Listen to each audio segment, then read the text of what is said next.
този грим урок ще ви покажа как можете лесно да превърнете една естествена сияйна визия в прекрасна уау вечерна визия с червени устни.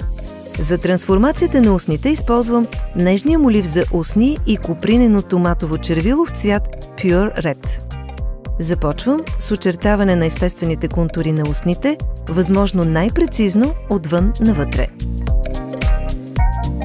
Не се притеснявайте, ако линиите навътре не са съвсем прецизни.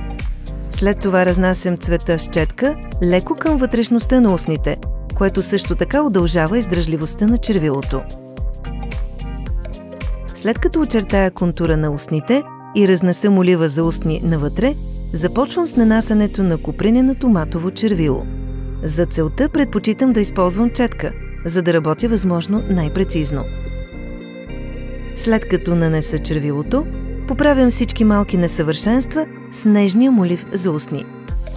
Накрая нанасям червилото още веднъж и така създадох страхотната визия Red Lips. Най-хубавото при този цвят е, че той наистина подхожда на всеки тон на кожата.